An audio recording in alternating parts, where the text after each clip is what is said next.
খুলনায় বয়রা নার্সিংহোমের বিরুদ্ধে অসম্পূর্ণ অপারেশনের অভিযোগ। চিকিৎসার নামে চলছে অপচিকিৎসা। রোগীদের নিরাপত্তা কোথায়? রোগীকে অসম্পূর্ণভাবে অপারেশন করে ছেড়ে দেওয়ার অভিযোগ পাওয়া যায় খুলনার বয়রায় অবস্থিত বয়রা নার্সিংহোমের ডাক্তার নাসরিন আক্তার স্বপ্নার বিরুদ্ধে। ফারজানা আক্তার নামে এক রোগী গর্ভজনিত সমস্যার কারণে মিসড অ্যাবর্শন ডিএনসি করতে এসে এই সমস্যার সম্মুখীন হন বলে জানা যায়। তবে doctor Nasrin Akter Swapna operation success বলে জানিয়েছিলেন।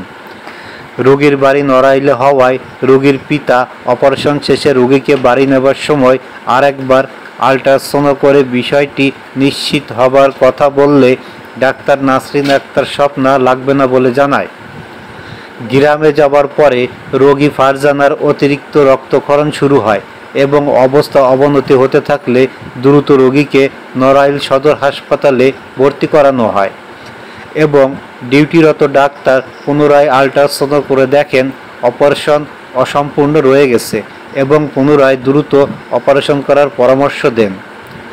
অভিযোগকারী সহ ডাক্তার নাসরিন আক্তার স্বপ্নার শরণাপন্ন হলে তিনি বিষয়টি একটি স্বাভাবিক বিষয় হিসেবে উড়িয়ে দেবার চেষ্টা করেন। তিনি বলেন, আমরা শতভাগ ভালো করে দেওয়ার শর্তে কোনো রোগীকে চিকিৎসা দেই না বা অপারেশন করি না। এই রকম দু একটা ভুল ডাক্তারদের হতেই পারে বা সব বড় বড় ডাক্তারদেরই হয়। খোঁজ নিয়ে জানা যায় আগেও বয়রা নার্সিংহোমে ডাক্তার নাসরিন আক্তার স্বপ্নার দ্বারা এই রকম ৩-৪টা অসম্পূর্ণ চিকিৎসা বা অপারেশনের অভিযোগ রয়েছে। ক্লিনিক হলেও এখানে ডাক্তার বলতে তিনি একাই, নেই ইমার্জেন্সিতে বিকল্প কোনো ডাক্তারের ব্যবস্থা। অপারেশন থিয়েটার দোতলায় হলেও নেই রোগী নামাবার কোনো সুব্যবস্থা। এই ব্যবস্থা নিয়ে কিভাবে চলে একটি ক্লিনিক সেটাও ভাবার বিষয় হয়ে দাঁড়িয়েছে। অসম্পূর্ণ অপারেশন ও কিভাবে একজন ডাক্তার দিয়ে একটা ক্লিনিক ও ডায়াগনস্টিক সেন্টার চলে সেই বিষয়ে কথা বলার জন্য খুলনা বিভাগীয় পরিচালক স্বাস্থ্য ডক্টর মোহাম্মদ মুজিবুর রহমানকে ফোন করলে তিনি অফিসের কাজে খুলনার বাইরে থাকায় সোমবার অফিসে আসতে বলেন। হোসেন, আমার বাড়ি নড়াইলে। আমার মেয়েটা অসুস্থ হওয়ার কারণবশত আমরা খুলনা ওই বয়রা নার্সিংহোমে ডাক্তার নাসরিন আক্তার স্বপ্নার ওখানে নিয়ে আসি। উনি নিজেই একজনই ডাক্তার ওইখানে। তো আমার মেয়েটার ওইখানে প্রেগনেন্সি ছিল। ওইখানে প্রেগনেন্সি থাকার কারণবশত ওইখানে ওনাকে দেখানো হলো। তা ডাক্তার বললো যে রকমের ওনাকে অপারেশন করতে হবে। তা সেইভাবে অপারেশন তাৎক্ষণিকভাবে অপারেশন করলো।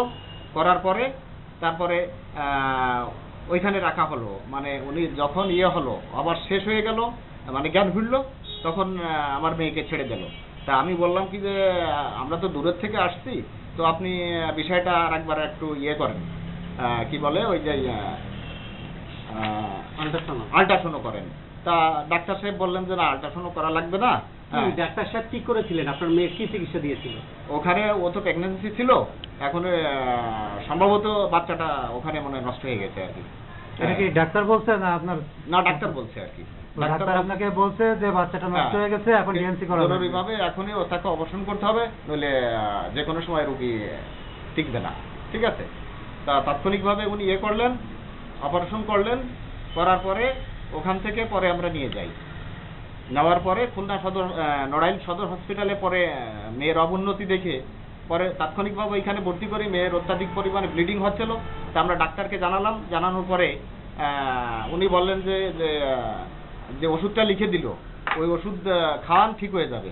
তা ওই ওষুধ খাওয়াইলাম, কিন্তু ওতে কোনো কাজ হচ্ছিল না, ব্লিডিং বন্ধ হচ্ছিল না। কিন্তু আমরা নড়াইল সদর হসপিটালে আবার তাকে ভর্তি করলাম। তা ওখানে ডাক্তার সাহেব ওইখানে দেখলেন। দেখার পরে বললেন যে ওনাকে যে অপারেশন করা হয়েছে, প্রেগনেন্সি ছিল, যে ভিতরে যে জিনিস রয়ে গেছে ময়লা আবর্জনা, তাই এখনো ফুল ক্লিয়ার এটা কোনো অপারেশন হয়নি, অপারেশন সাকসেস হয়নি। যার কারণবশত ওইখানে ভর্তি করে ডাক্তার আবার নিজেই ওইখানে অপারেশন করলেন। ওখান থেকে রোগী মোটামুটি পর্যায়ে সুস্থ হওয়ার পরে আমরা বাড়িতে নিয়ে গেলাম। আচ্ছা, আপনি তাকে খুলনায় না নিয়ে এসে নড়াইল সদর হাসপাতালে কেন নিয়ে গেলেন? খুলনায় ওখান থেকে কোথায় নড়াইল আর কোথায় খুলনা, এইভাবে একটা পেশেন্ট যখন ব্লিডিং হয় তো ওখান থেকে খুলনায় কি আনা সম্ভব? আপনারা বললেন সম্ভব? এটা আপনার রোগীর অবস্থা অতিরিক্ত খারাপ হওয়ার কারণে আপনারা খুলনায় না নিয়ে এসে তাকে আপনারা নড়াইল সদর হাসপাতালে ভর্তি করতে বাধ্য হন, তাই তো বিষয়টা? সঠিক, এইটাই করলাম। আচ্ছা, ধন্যবাদ। তখন ডাক্তার খুব গালাগালি করলেন, বললেন যে আপনারা কাকে দেখেন। আমি 1 মিনিট, আপাকে জানানো হয়েছিল যে এরকম পেশেন্টের ব্লিডিং হচ্ছে, আপা কি ওষুধ জন্য লিখে মানে বলে দিল যে ওখানে খাওয়ালে বন্ধ হবে, কিন্তু সেটা হয়নি। বন্ধ হয়নি। তারপরে কি আর আমাকে জানাইছেন যে আপা বন্ধ? না, তার অবস্থা আছে, করুন না। তখন ডাক্তার মানে জ্বালামস্তার প্রশ্ন আসে না। আমি ওরাও করতেছি, কিন্তু এটা হতে পারে, এটা হতে পারে না। আমি তো ফেরেশতা না, আমরা তো চোখে দেখি না জিনিসটা। দেখেন, বিশ্বাস করবেন কি জানেন, আপনার তো সিস্টেমটা জানে না। আমি সিস্টেমটা বলে আপনাকে, আমরা ওখানে সামান্য একটু ছিদ্র থাকে, সেই ছিদ্র থেকে জিনিসগুলি বের করে নিয়ে আসি। এটা তো আমরা চোখে দেখি না, আমরা হাতের আন্দাজে। হাতের আন্দাজে যে সময়টা আমাদের মনে হয় যে একটা সাউন্ড আসে, গ্লিচিং সাউন্ড, এই সাউন্ডের সময় হয়তো আমার মনে হয়েছে যে এটা শেষ হয়ে গেছে, ক্লিয়ার, কিন্তু আমরা তো ওকে দেখতে পাই না। খুব ভালো। তবে আমি একটু কথা বলি, তবে আপনার পেশেন্টটা আমি বলছিলাম যদি রাখার প্রয়োজন হয় রাখতে পারেন, অথবা আপনি আরেকটা আল্ট্রাসাউন্ড যদি করতেন সেই মুহূর্তে মনে হয় ভালো হতো। আমার তো মনে হয়েছে যে ইনকমপ্লিট, ব্যাপারটা তো এখানে হয়েছে। এটা আপনার ভুল হয়েছে, এটা কেন ভুল হয়েছে, ওইখানে একটা আল্ট্রাসাউন্ড করা অবশ্যই উচিত ছিল, আমি যেটা মনে না, করি। আমি একটা কথা বলি আপনাকে, যদি আমি প্রত্যেকটা রুগীকে বলি কমপ্লিকেশন হলে যদি এরকম রুগী আবার এসে ব্লিডিং নিয়ে আসে 7 দিন হয়ে ম্যাডাম, ওটা তো আপনি বলছেন, এবার আমি যেটা বলতেছি, যেহেতু দেখা যায় না সেহেতু কেয়ারফুলি হওয়াটা আমাদের জন্য একটু জরুরি। সেহেতু দ্বিতীয় টাইম যদি আমি আল্ট্রাসাউন্ড করতাম, যেহেতু দূরের রুগী, তাহলে আজকের এই সমস্যাটা তাদেরও ভোগান্তি করা লাগে না, আজকে আপনারও ওই প্রশ্নের সম্মুখীন হওয়া লাগে না। তাকে আমরা রিপিট ডাক্তার কয়জন আপনার সরকার মানে আপনার মানে কর্তব্যরত চিকিৎসা কয়জন আছে আপনার সঙ্গে? এখানে তো আমি থাকি সব। একাই? হ্যাঁ, আমি থাকি, আমার সাথে অন্য ডাক্তাররা মানে আপনার এখানে পেশেন্ট সবসময় পেশেন্ট থাকে? ঘুরতে পেশা দেখে না, ঘুরে দেখে ডাক্তার। আপনি কোন ডিউটি ডাক্তার এখানে ছিলেন থাকেন? এখন ডিউটি ডাক্তার আমি তো রিটায়ার করে এখানে সবসময় আমার বাসা এখানে। এখন এই একজন ডাক্তার দেখে আসলে একটা ক্লিনিক চালানো সম্ভব? এসে আমার কাছে পৌঁছায়, যদি আপনাদের অভিযোগ সব ঠিক আছে, আমি কিন্তু অস্বীকার করছি না, এটা হতে পারে, যে কোনো কারো কাছে হতে পারে, আমরা যেহেতু দেখতে পাই না জিনিসটা। এরকম কেন? আপনারা এক ধরনের কথা বলছেন, আবার অন্য ক্লিনিক তারা বাচ্চা সুস্থ বের করে দিচ্ছে ডেলিভারি। কবে আমার নলেজ আপনি ম্যানেজার, আপনার নলেজে যদি না থাকে তাহলে বিষয়টা কেমন দেখায়? একটা রোগী ধরেন দেখা রোগীর হিসাব পরে আমি একটু বলি, একটা ম্যানেজার মানে কি? একটা প্রতিষ্ঠানের প্রধান, মালিক একটা ম্যানেজার কেন নিয়োগ করে? প্রতিষ্ঠানটা যাতে সুষ্ঠুভাবে সে পরিচালনা করতে পারে, পরিচালনার যাবতীয় দায়ভার মেনটেন্যান্স সব কিন্তু ম্যানেজারই করে। এখন আপনি ম্যানেজার হয়ে যদি আপনি বলেন যে আমি এটা জানি না, ওই যে বাড়ির আমি তো একটাই শুনলাম, আমার সাথে তো বাড়ির সাথে কোনোদিন কথা হয়নি। হ্যাঁ, সে হয়তো কথা বলার সময় পায়নি, কারণ কি তার মেয়েটা, একটু বলি, তার মেয়েটা থাকে নড়াইল। এখন তার যখন ইমার্জেন্সি হয়ে গেছে তখন তো তাকে নড়াইল থেকে এই পর্যন্ত আনা সম্ভব না, নিয়ে গেছে নড়াইল সরকারি হসপিটালের মধ্যে। হ্যাঁ, সেখানে আল্ট্রাসাউন্ড বা কি করছে, আল্ট্রাসাউন্ড করার পর দেখা যাচ্ছে যে অর্ধেক থেকে গেছে, অর্ধেক বের হয়েছে। তো এই যে চিকিৎসাটা আপনার সম্পূর্ণ হইল না, করা হয়ে গেছে ডিএনসি, এখন এটা 100% হয়েছে কিনা সেটাও তো দেখা আপনাদের কর্তব্য, নাকি এটা রোগীদের দায়িত্ব?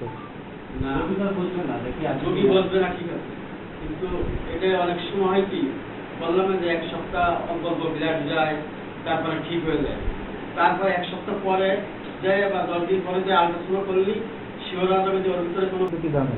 আর এখানে কি ডাক্তার উনি একাই? একটা ডাক্তার দিয়ে কি একটা ক্লিনিক চলে? এরকম কোনো নিয়ম আছে? সে হোক, এরকম কোনো নিয়ম আছে একটা ক্লিনিকে যদি একটা ডাক্তার?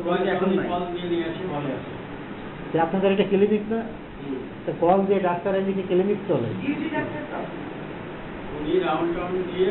উনি একাই বলতে, উনি একাই, আর কেউ নয়, দরকার ওনাকে ডেকে নিয়ে আসে। তো একটা ডাক্তার দিকে একটা ক্লিনিক চলে, এই জবাব তো দেবে হচ্ছে ডাইরেক্টর, যে একটা ডাক্তার নিয়ে একটা ক্লিনিক কিভাবে হইলো।